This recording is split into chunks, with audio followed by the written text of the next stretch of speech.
Central Asia and Migration, a look into the largest migration flow in Eurasia. In today's world, human migration is a global concern.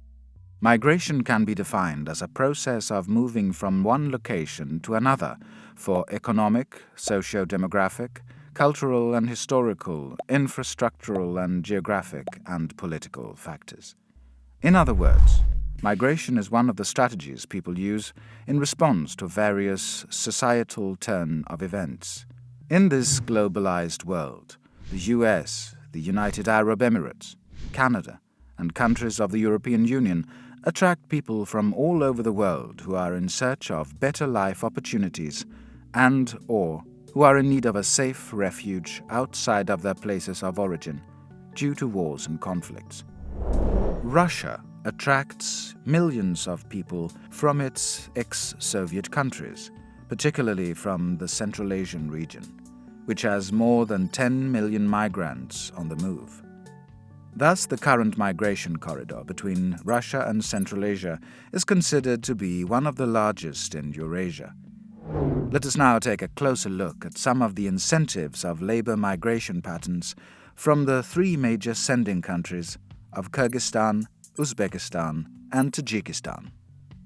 Migration in Central Asia is widely seen in a positive light by local societies, as it creates many possibilities. However, new vulnerabilities and risks have emerged. The impact of migration is noticed not only on the individuals on the move, but also on their families left behind. Despite being one of the important workforces on the Russian labor market, Central Asian labor migrants face hostility and xenophobia in their everyday lives, not merely from local Russians, but also from Russian officials and police officers, treating them as uninvited guests.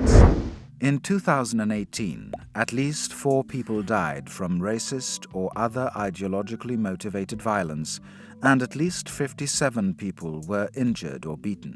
However, it is impossible to know the true number of victims of xenophobic conflicts in Russia, as labor migrants rarely file cases to the police. Analysis of anti-immigrant attitudes in Russia shows that not all immigrants are equally unwelcome. Ukrainians and Moldovans are more acceptable to Russians than immigrants from the Caucasus and Central Asia, write the authors. Gender and ethnicity impact on what jobs a labor migrant can obtain. For example, the kind of job a migrant from Kyrgyzstan can obtain differs from that of an Uzbek passport holder. This has its own influence on the mobility within Central Asian countries itself. Despite the fact that migration flow is built on mutual interdependence, it also serves as the foundation for Russia to strengthen its influence in Central Asia by creating a socio-economic and political impact in all involved countries.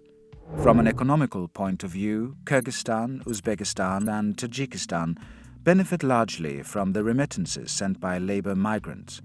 Remittance flow, as it has been defined by UNDP, has become one of the key drivers of international development. According to the World Bank data report, remittances make up 31.3% of GDP for Tajikistan and 32.9% for Kyrgyzstan, making them one of the most remittance-dependent economies. The proportion of women migrating from Central Asia depends on the country. While gender distribution of migrants from Kyrgyzstan is almost equal, this is not the case for countries such as Uzbekistan and Tajikistan. Moreover, women migrating to Russia from Central Asia are not only exposed to the vulnerabilities of being a migrant, such as unequal labor opportunities. They are also victims of gender-based violence and harassment. There have been cases when nationalistically inclined Kyrgyz men attacked women from Kyrgyzstan in Russia for dating men of other ethnicities.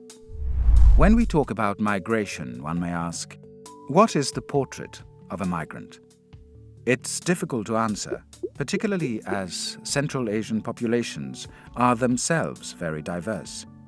However, The problem arises when whole populations are viewed through the lens of migration. In other words, there is a risk to reduce a person to the category of mere migrant, not taking other aspects of the individual into account, such as their personal circumstances.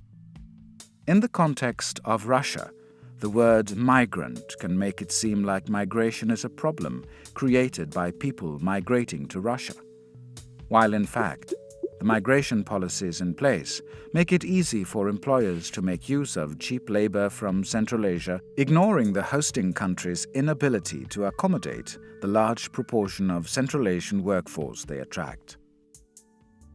This clip was created within the information project of Centralasiengrupperna, funded by Forum Civ. We work to promote a democratic Central Asia with a strong, active and inclusive civil society that contributes to human rights being respected and social justice achieved. Follow us on Facebook, Instagram, or visit our page at www.centralasien.org. Thanks for watching.